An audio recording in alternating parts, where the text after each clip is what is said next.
Bueno, vamos a charlar en la mañana de hoy con Eduardo Amadeo. Eduardo es un referente muy importante del Frente de Juntos por el Cambio, es diputado nacional, mandato cumplido, y muy amablemente nos atiende en la mañana de hoy. Hola Eduardo, buen día. Maximiliano Lecky te saluda. ¿Cómo andás? Bien, Maxi, buenos días, gracias. Por favor, gracias a vos siempre por estar cuando te convocamos.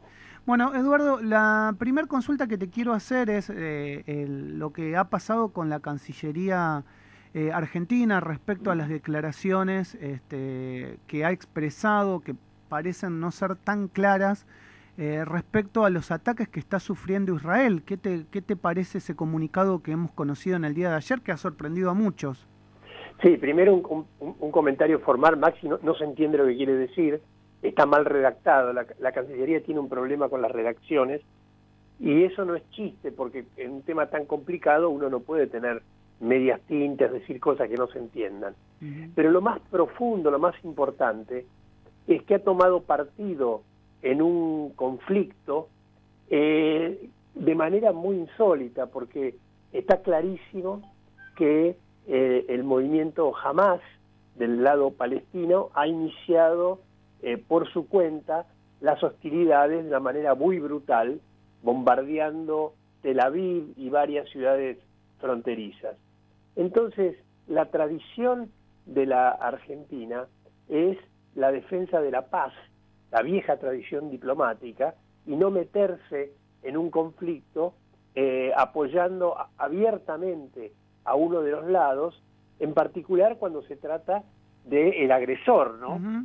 Esta es una zona muy crítica, como bien sabemos, viven en conflictos, etcétera, pero la Argentina no puede apoyar al que decide resolver los conflictos a bombazos. Y esto es lo que ha hecho, o sea, una de las partes se dedicó a bombardear a la otra sin buscar una negociación, y la Argentina apoya al que bombardea. No, es muy triste. Además, muy Eduardo, uno se sorprende porque viste que muchas veces cuando se habla del caso de Venezuela, desde el propio gobierno dicen, bueno, no hay que entrometerse en los asuntos internos de otro Estado. O sea, como lo que está pasando en Venezuela es problema de Venezuela y lo resuelven los venezolanos. O sea, es lo que te dicen desde el gobierno. Entonces, ¿por qué hoy hay un comunicado formal? Porque en todo caso puede ser una expresión del canciller a nivel personal, pero no un comunicado formal de la Cancillería Argentina, o sea, que representa a todo el Estado. Totalmente, pero además, ¿qué es lo que se dice habitualmente en estos casos? Se invita a las partes a resolver sus diferencias de manera pacífica, y se invita a que vayan a las Naciones Unidas para plantear el tema, etcétera. O sea, lo primero que se hace es invitar a que haya paz, a que no haya más muertos. Lo que está diciendo la Cancillería, en el fondo, es qué bien que los palestinos atacaron a los israelíes, y no hace ninguna apelación a la paz. Es un error gravísimo, y vayan a saber por qué, porque las relaciones exteriores de este gobierno son muy extrañas, y cometen este tipo de errores, ¿no? El 90% del mundo ha hecho lo que estoy proponiendo yo, o sea, invitar a las partes a resolver sus problemas pacíficamente, pero nadie apoya al que bombardea. Respecto a lo que estás diciendo de las relaciones internacionales, ¿qué pensás de esta gira que está realizando el presidente Alberto Fernández por Europa? El presidente está buscando desesperadamente apoyos para poder resolver el problema con el Fondo Monetario, y a mí me parece bien que se busquen los apoyos. El tema es que Argentina no tiene que tener una visión mágica sobre este tema de cómo va a resolver su deuda externa y demás.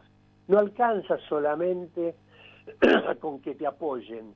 Vos tenés que mostrar a dónde vas, que este es un tema que también le preocupa a la gente que nos está escuchando, aquellos que no tienen trabajo, los empresarios, las pequeñas empresas o grandes o medianas empresas que no sabe a dónde va la economía, etcétera.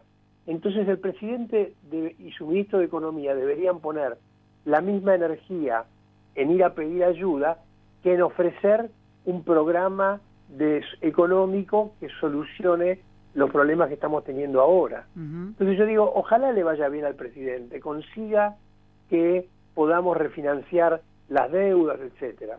Pero lo más importante, y no solamente para el Fondo Monetario, sino para la vida cotidiana de la gente, es que sepamos a dónde vamos. No va a haber una baja en la inflación, no va a haber un aumento en el empleo, no va a haber una mejora en la producción si no tenemos un horizonte sobre a dónde quiere ir el presidente. Y esto por el momento no lo ve nadie. Los indicadores económicos y sociales son preocupantes. La realidad es que los números hablan por sí sola. Es real lo que dice muchas veces el gobierno. Bueno, arrancamos de un número muy malo cuando asumimos el gobierno, pero ahora cada vez estamos peor. Y bien lo que vos decís es certidumbre. El gobierno quiere dar esa certidumbre enviando un proyecto de ley para facultar al Poder Ejecutivo Nacional respecto a algún índice que puede llegar a debatirse y a surgir, que le dé certidumbre respecto de la pandemia, qué se va a cerrar, qué no se va a cerrar, qué se va a abrir, cómo se va a hacer. ¿Qué pensás de ese proyecto de ley? Más allá que vos en este momento no sos diputado nacional, pero me imagino que charlás con tus colegas del Frente de Juntos por el Cambio, respecto de este proyecto de ley que ya se envió al Senado. Tenemos que tener la experiencia de lo que pasó el año pasado, ¿no? El presidente el año pasado, a través del DNU, cerró las escuelas, o sea, nos dejó sin educación a nuestros pibes durante un año. Entonces, y además, el gobierno claramente no es un gobierno que consensúa las cosas, no es un gobierno que dice, bueno, tengo que tomar una decisión u otra, me voy a sentar a conversar. El presidente quiere tener una ley, esto es una espada, para tomar decisiones sin consultar a nadie.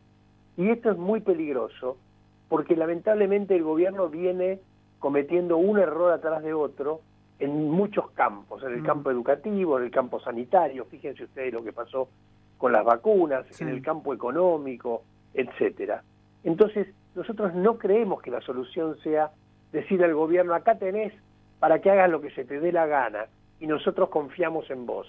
O sea, los poderes absolutos en manos del Ejecutivo no son una buena idea que nosotros podamos aceptar. Y donde claramente no vamos a aceptar nada es en el campo educativo. Y te explico por qué. El año pasado, el drama educativo que vivimos los argentinos fue el resultado de que el gobierno, en lugar de buscar alternativas, como hay en muchos otros países, dijo sí o no, cerramos todo. Mira, te cuento un caso. Cuba, que es una sociedad muy pobre, aguantó todo lo que pudo con las escuelas abiertas. Cuando vio que no podía aguantar más, dijo, vamos a hacer todo lo posible para dar clases por televisión. Pusieron la televisión pública completamente al servicio de las clases, porque los pibes en Cuba, como en la Argentina, no tienen acceso a Internet. Claro. Segundo, mantuvieron las escuelas abiertas en la medida de lo posible, aunque no dieran clases, para que los pibes tuvieran un lugar donde ir, de estar cerca de sus compañeros. O sea, inventaron todo tipo de trucos, digamos, para que el daño fuera lo menos posible. En la Argentina, por orden de Baradel seguramente, la decisión fue cerramos todo. Entonces es importante eso que estás diciendo. ¿Vos por qué crees que han cumplido este rol los sindicatos de ponerse del lado del cierre? Sobre todo teniendo en cuenta que los docentes estaba claro que iban a ser uno de los primeros grupos de riesgo vacunados, pero así como los docentes son, digamos, grupo de riesgo, hay un montón de otras profesiones que son grupos de riesgo, como los médicos, como los periodistas, que éramos considerados esenciales. Es decir, hay muchísimos, no quiero hablar de un solo grupo, pero ¿por qué los docentes se han puesto tan férreos, o al menos los gremios, algunos gremios docentes se han puesto tan férreos en no a la presencialidad? Mira, no sé la verdadera razón. Sí sé que tienen una tradición histórica los gremios docentes argentinos de no ser instituciones al servicio de los chicos, y así es los resultados que tenemos. Uno habla con los gremios docentes y se proclaman naturalmente nacionales y populares, levantan las banderas de Evita y Perón, etcétera, etcétera. Pero la mejor manera de demostrar eso sería ponerse sin ninguna duda al servicio de los pibes. Mirá, acaba de salir un trabajo de investigación muy interesante de la Universidad Nacional de La Plata. Ellos siguieron las huelgas que hubo en la Argentina, en todo el país, entre 1983 y 2014, las de huelgas docentes. Sí. Y fueron a esos lugares a ver cómo le había ido a los pibes que habían sufrido la mayor cantidad de huelgas docentes.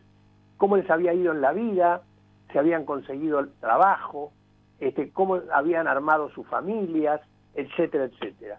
La conclusión de este trabajo, que es una maravilla, es brutal. O sea, las huelgas docentes, la falta de clase, les arruinó la vida a los pibes. No consiguieron laburo, se embarazaron temprano, tuvieron problemas con la justicia, etcétera, etcétera. Cosas que nosotros nos imaginamos, porque si vos no tenés una posibilidad de educarte, y más que de educarte, no sé, con matemáticas, de poder ordenar tu cabeza gracias a la educación, bueno, la vida se complica. Estas cosas los gremios no lo consideran. Para ellos su función es básicamente servir a sus afiliados, pero no servir a los pibes.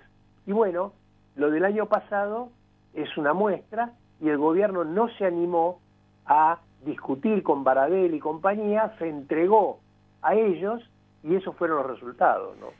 Esta semana se generó una polémica con el expresidente Mauricio Macri. En realidad fue una polémica generada por la oposición a la ciudad de Buenos Aires y también por el gobierno como oposición a Mauricio Macri, diciendo que se había vacunado en Estados Unidos. ¿Vos qué pensás? ¿Le das trascendencia a estas declaraciones? ¿Es puro humo político?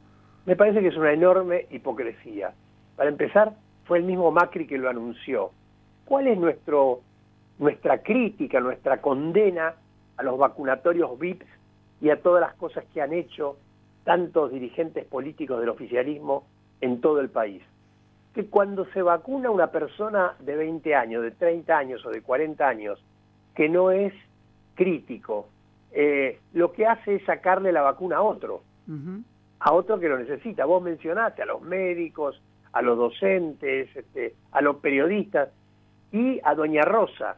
Claro. Doña Rosa, que tiene 75 años y que puede morirse si se contagia. El problema ético es sacarle la vacuna a otro en un país que ha hecho una espantosa política de compra de vacunas y donde faltan vacunas. Macri no le sacó la vacuna a nadie. Él fue a los Estados Unidos por una actividad pública, fue a dar una conferencia en la OEA y tuvo la oportunidad de vacunarse y se vacunó, pero no le sacó la vacuna a nadie. Entonces, no entiendo cuál es la condena. La condena es cuando uno le saca a otro. Yo creo que los que lo critican están tratando de lavarse las culpas, echándole culpas a otro para tapar los horrores que han hecho con la vacuna aquí. Se entiende. Y Eduardo, para finalizar, te pregunto, ¿tenés ganas de volver a tener un cargo y poder trabajar desde adentro todas estas cosas que me estás contando? ¿Estás con ganas de presentarte en estas elecciones? Mira, yo he sido diputado muy activo y he disfrutado mucho mi trabajo en el Congreso, pero creo que hay que dar lugar a otras personas, que hay gente muy valiosa que se está presentando. Yo estoy muy activo trabajando en dos cosas. Soy el director de la Escuela de Dirigentes del PRO. Esa es una tarea media subterránea, donde nosotros tenemos un enorme trabajo de formación, capacitación de gente para que entre bien armado a la política, bien capacitado. Y después estoy ayudando a Patricia Bullrich en el armado de su estrategia política, y lo cual me parece una actividad muy, muy apasionante. Así que tengo para hacer cosas y me parece que este es el camino. Bien. Eduardo, te agradezco como siempre la gentileza de darme esta nota. Te mando un abrazo grande y un cariño grande a Beatriz. Muchísimas gracias, un abrazo. Un abrazo muy grande. Estuvimos charlando con el diputado nacional mandato cumplido, Eduardo Amadeo, que bueno, te contó exactamente varias de sus posiciones y de sus visiones, que bueno, la tiene clara, dice que realmente no quiere ser candidato en estas elecciones y que está muy contento con lo que él está haciendo, ayudando en el armado de Patricia Bullrich, que seguramente vaya a ser la candidata, eso sí nos ha quedado claro.